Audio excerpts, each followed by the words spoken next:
Welcome to the most overrated, underappreciated, most viewed, underviewed podcast of all time. Welcome to the Prince of Fresh Air. I'm, of course, your host, the beloved, the most charismatic man in entertainment. Beat that, Dwayne The Rock Johnson.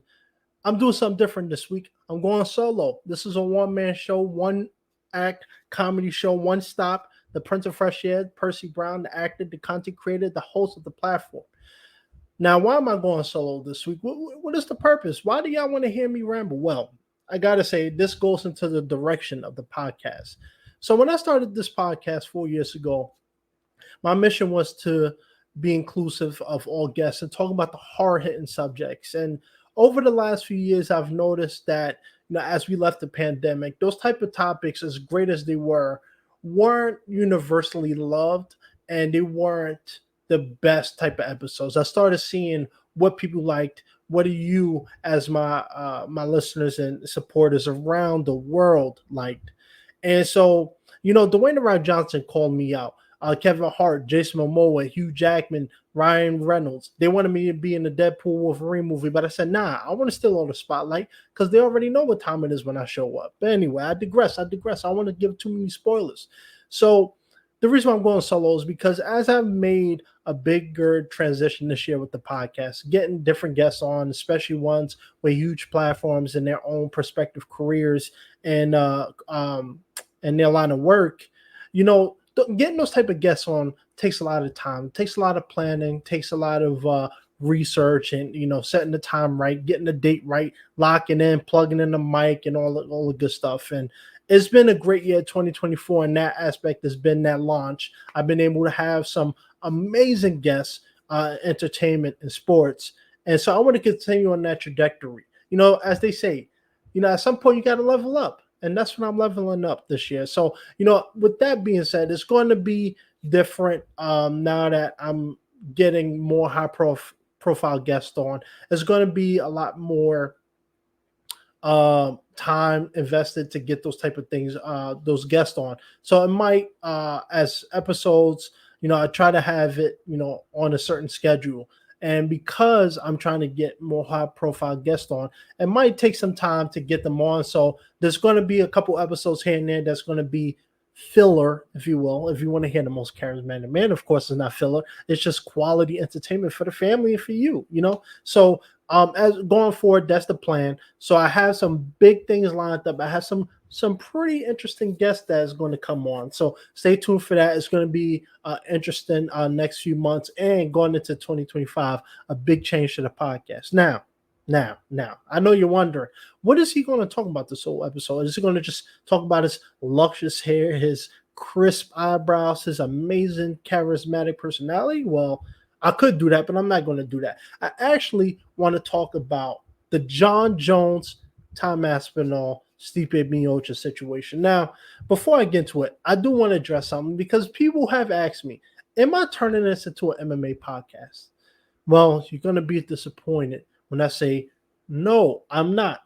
I am a huge UFC fan. I watch it every week. As some of you may know, Jon Jones is my favorite fighter of all time. And so when I have on Kevin Iole, one of the most respected journalists, James Lynch, another well-respected journalist in the MMA UFC community, it made me think about broadening my horizon when it comes to talking about certain topics. So with that being said, this is the one-man show. Buckle up, get ready, because we're going to talk about Jon Jones, Tom Aspinall, Stipe. So the reason why I want to talk about it, for people who saw the Kevin Iole special episode that I did with him, we talked about the whole Jon Jones debate, right? And as someone who's paying attention to the UFC weekly, daily, I'm privy to the conversations that's happening. And Dana White, president of the UFC, has been under fire from fans and from some media about his glazing of Jon Jones, if you will. And so I want to talk about, why is this happening? What is going on? So I want to backtrack to what Kevin Iole and me talked about. Jon Jones is the consensus greatest of all time, if you ask most people, especially MMA media. Jon Jones, call me, you know what I'm saying? The podcast, wait, man. But anyway, I digress. That's not what this is about. Jon Jones is the greatest fight of all time, greatest light heavyweight without a debate. And so the conversation of pound for pound has came up. And part of the reason I wanted Kevin to come on was because there was a viral debate with him, and recently another one with him and Dana White about Jon Jones. Why is he so animate on, up and praising Jon Jones?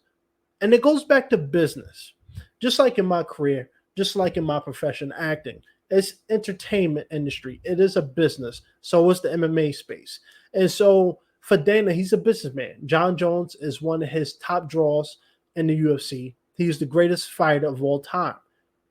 When you're a promotional boss like that, you want to make sure you sell your fighters and you sell the fight. Stipe and Jon is the fight to make, and it's the fight that's going to happen, whether people like it or not. It's going to happen. And so for Dana, people need to realize he's a businessman. He's smart. You start putting that out there, it gets the media talking, it gets the fans talking, it gets celebrities talking, get other fighters talking. And what happens with that is ups the fight, because now everybody wants to see that fight and people want to tune in to see it. So the whole bit with pound for pound, and me and Kevin kind of got into it, but it really comes down to your definition of pound for pound. Now, for me, I disagree with Kevin because I feel like, he said Jon Jones is the greatest of all time. He's the GOAT, but he's not the current pound for pound men's fighter right now. I say, and I kind of agree with Dana. I know people won't call me a glazer. It's part of the job. I get it. When you look this good and you speak this sharp, it's bound to happen at some point, right? But Jon Jones, when I think of pound for pound means regardless of weight, who do you think is the best fighter right now? And people point to his inactivity over the last few years and him taking time off. And one of the biggest talking points was, should Jon Jones be the pound for pound number one, despite the fact that he is an active fighter and he had a fight booked with Stipe Miocic of November 2023 for that heavyweight championship before it got postponed due to injury. I say he should, because the injury shouldn't disqualify you. And yes, Jon Jones hasn't been the most active fighter recently, but when you have a body of work spanning 14 years, youngest UFC champion of all time, most title defenses, most title wins, longest winning streak, unbeaten streak, that speaks for something. That counts for something in this space. And so Jon has the legacy. He has the resume. And if you put him against Islam Makhachev, the UFC lightweight champion, if you put him against Alex Pereira, the UFC light heavyweight champion, as beloved as they are, I think Jon Jones gets that edge. And so for me, he has to be pound for pound number one. And so, everybody's going to disagree on that. But anyway, that's not the main talking point. The main talking point is, why is Jon Jones and Tom Aspinall not fighting? Well, I got the answer for you.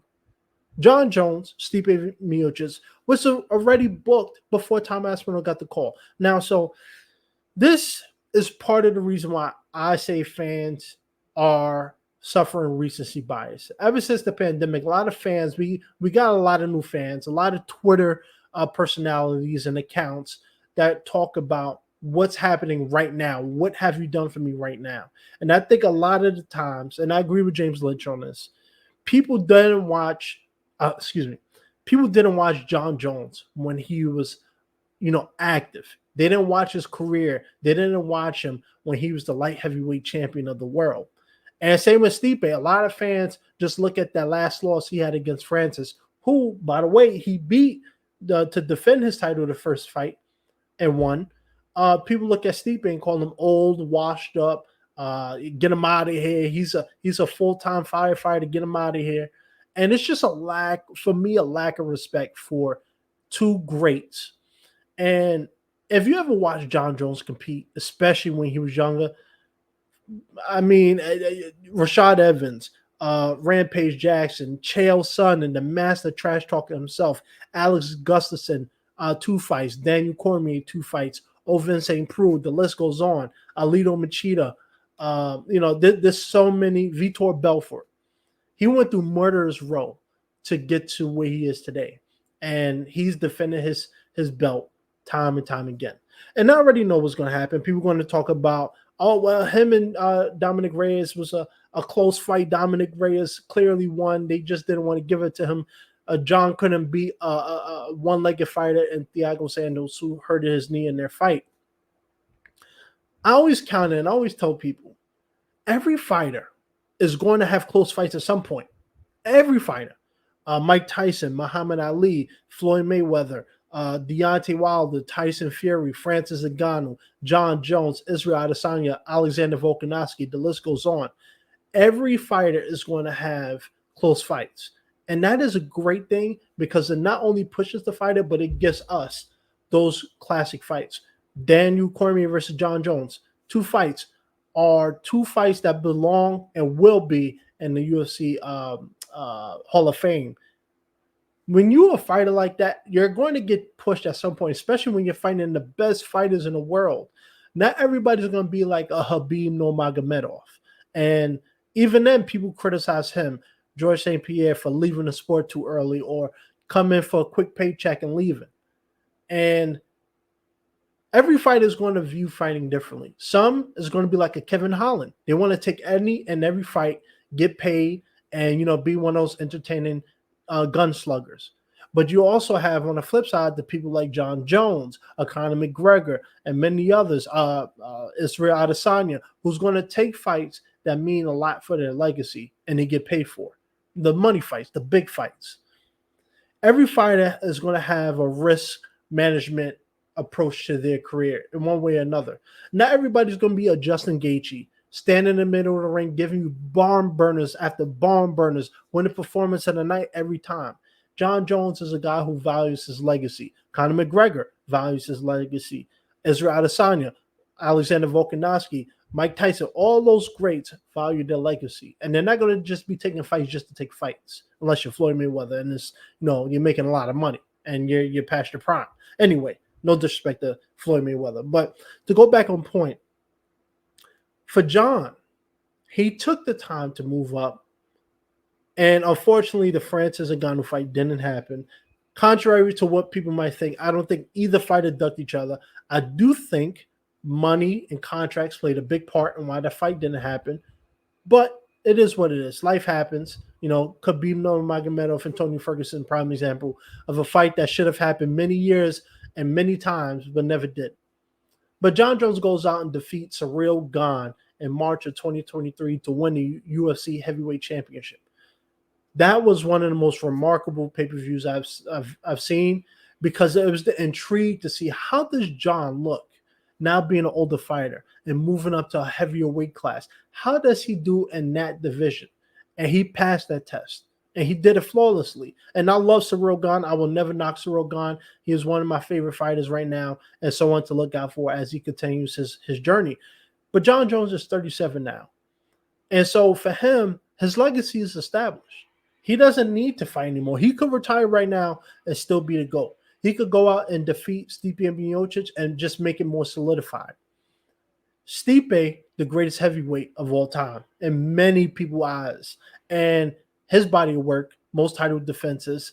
The dude has been one of the most stable fighters in the heavyweight division over the last 10 years. Plus, he deserves this money fight. And he deserves this fight not only for the legacy of his career, but the money. And, he is a full-time firefighter and he hasn't fought in 3 years. But when you earn the right to call your own shots, you get to call your own shots. That's just the bottom line. And I think a lot of people don't take the time to understand why they're getting this fight. Tom Aspinall got this call because Jon Jones tore his pec muscle right before their fight. So he got the call and he beat Sergey Pavlovich, who, by the way, I always say people conveniently always, forget about. I remember around that time, people thought Jon Jones was scared of Sergey Pavlovich. And what happened? Well, Tom Aspinall knocks him out in less than a minute, and people call him fraud checked. That's a new term now, fraud checked. So apparently Sergey Pavlovich was fraud checked. Ciryl Gane was fraud checked. They were never that good. So Tom Aspinall is the interim heavyweight champion. And a lot of people want to see Jon Jones take on Tom Aspinall.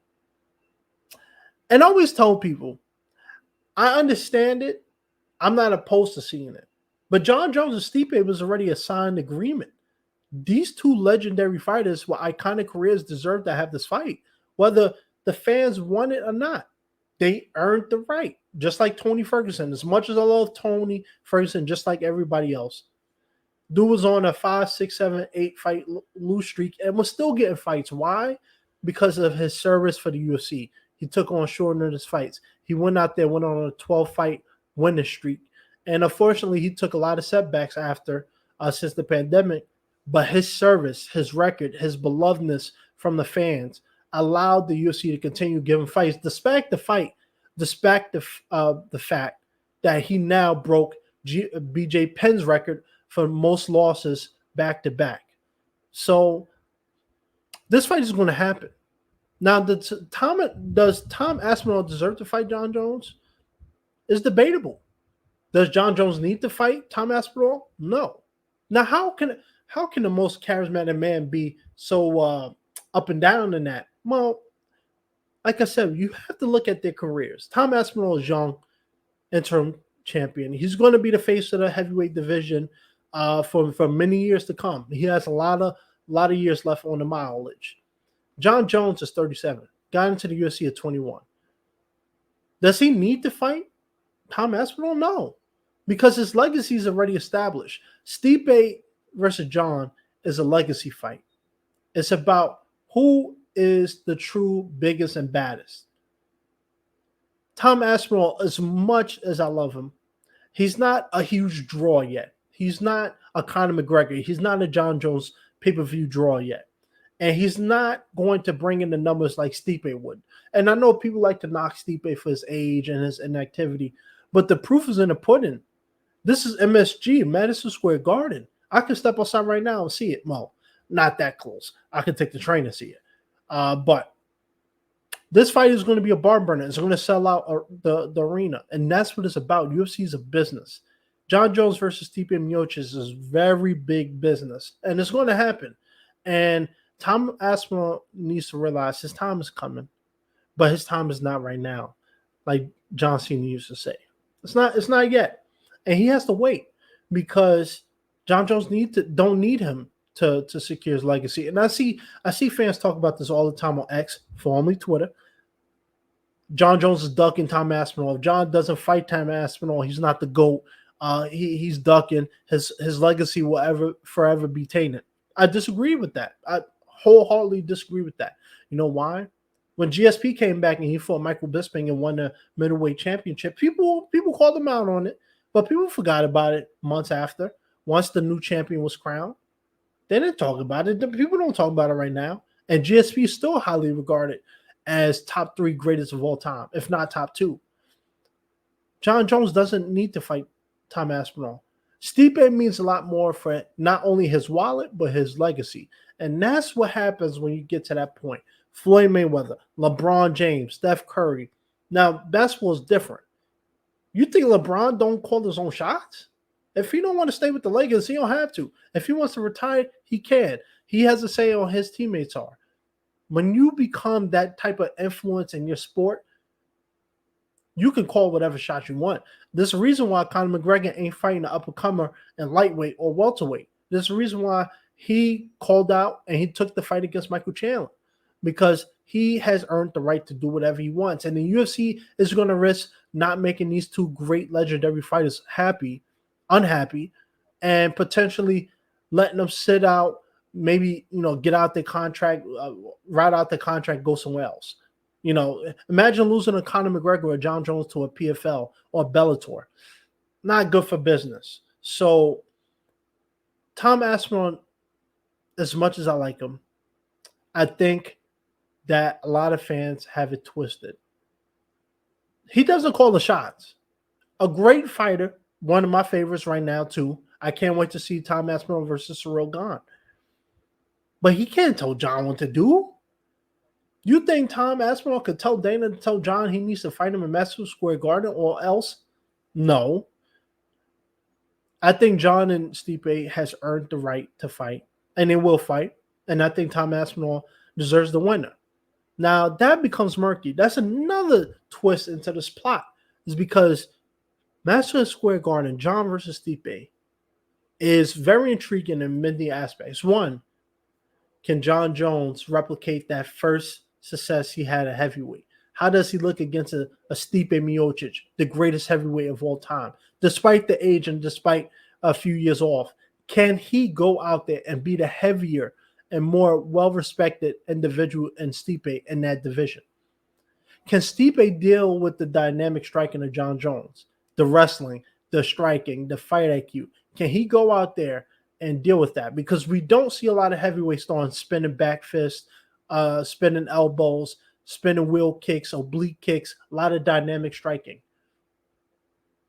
Now, the biggest part about this is what happens after this fight. Does Stipe retire, win or lose? Does Jon Jones, Stipe win or lose?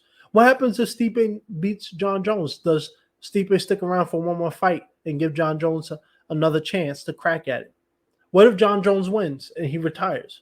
What if Jon Jones decides he want to fight Tom Aspinall? There's a lot of interesting pieces, and this is why Dana is doing what he's doing. Jon Jones even got into the mix and started putting out promotional material, calling himself, Duck in Tom Aspinall, because they understand the trend right now. And this is just a recurring thing when you're the greatest. There's always going to be that new up-and-comer that people want you to face, regardless. When it was Ciryl Gane, he beat him. They call him a fraud check. He wasn't that great. When Tom Aspinall beat Sergey Pavlovich, people who said Sergey Pavlovich, they forgot about the narrative before, but they said Sergey Pavlovich is a fraud check and he's not good. This is going to keep happening.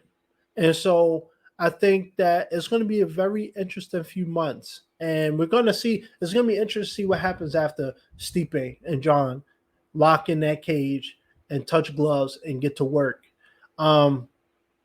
But for me, ultimately, as the Jon Jones Glazer, as people want to call me that, I'm expecting it. I think Jon Jones beats Stipe. Jon Jones might come back and fight Tom Aspinall, maybe if the money is right and it makes sense. But I think we might see the witness of the end of two eras, Stipe and Jon. I think they both ride off to the sunset if Jon wins. And if Jon doesn't win, then they will do a rematch. And then we might see a retirement after. It really just depends on Jon, not Stipe. I think Stipe is done after this, unless he wins. I think he's done. And I think Jon might come back because he's still younger than Stipe. He has a couple more fights if he wants to. The risk management has to make sense, and the money has to make sense. He's not going to fight a Tom Aspinall for less money. He's going to make sure his wallet is funded and his pockets are full before he takes on that fight. And people like to say, well, if you're about that life, you don't need to worry about payment. Well, yes, you do. You think Tyson Fury is fighting for less than $5 million? You think Floyd Mayweather is taking a pay cut? You think LeBron James is going to take a pay cut for anybody besides his son? No. So people need to realize it's prize fighting. When you get to that level, Conor McGregor, Jon Jones, Israel, Volk, all of these greats, they are looking at themselves from a financial standpoint and a legacy standpoint. It doesn't matter what fight you take. If you are not financially comfortable at the end of it, what was the point? You risk your legacy, you risk your record, you risk potential other money-making opportunities for what? When you still got to take another fight because you can't pay your bills. So it's going to be interesting a few months. Does Jon fight Aspinall? I don't know. It remains to be seen. Would I like to see it? I'm not opposed to it. I would much rather see Tom versus Ciryl Gane. I think that fight should happen.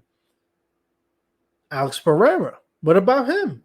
Alex Pereira is another one I could see Jon Jones sticking around for. It's going to be interesting. A lot of options the UFC haven't had in so many years. You have so many options. You could do Jon versus Aspinall. You could do Aspinall versus Ciryl, Jon versus Pereira, Pereira versus Tom, Stipe versus Tom, Stipe versus Pereira. There's a lot of options, and it's good to be a Jon Jones and a Stipe and the UFC right now because you have so many options and the demand is high now. Jon, Stipe, Tom, now they have leverage to make money, make more money than they ever have. So, it's great big business right now happening. It's a very controversial topic for some reason, but I also ultimately think it's just because fans don't do their research and understand the business side of the UFC. Just like in my profession, a lot of people think about the acting part, but they don't think about the business part. So it's going to be interesting. If not, I'll see you. The most charismatic man is here. Dwayne around Johnson. Let me say this before I go. Let me get my WWE persona ready. Dwayne, I'm with the old and with the new. You're old news. I'm new news. I am the new generation. I am the new blood. I am coming for you. Now, this is no disrespect, Dwayne, but you're being replaced by the most charismatic man. So I challenge you. Come on this platform. The most charismatic man versus the most electrifying man. Let's see who does the business better. Let's see. I challenge you. And if you don't want to take the challenge, I understand. But anyway, I'm just throwing it out there. You know what I'm saying? Just give me a call. Anyway, thank you guys for tuning in. This was an interesting concept. I never really thought about doing my own episode, but what the hell? Let's have some fun. The summer's over, unfortunately, but you know what? We're going to keep rocking and rolling, keep the party rolling. And like I always say, a helping hand is a better hand. You don't have to go home, but you can't stay here.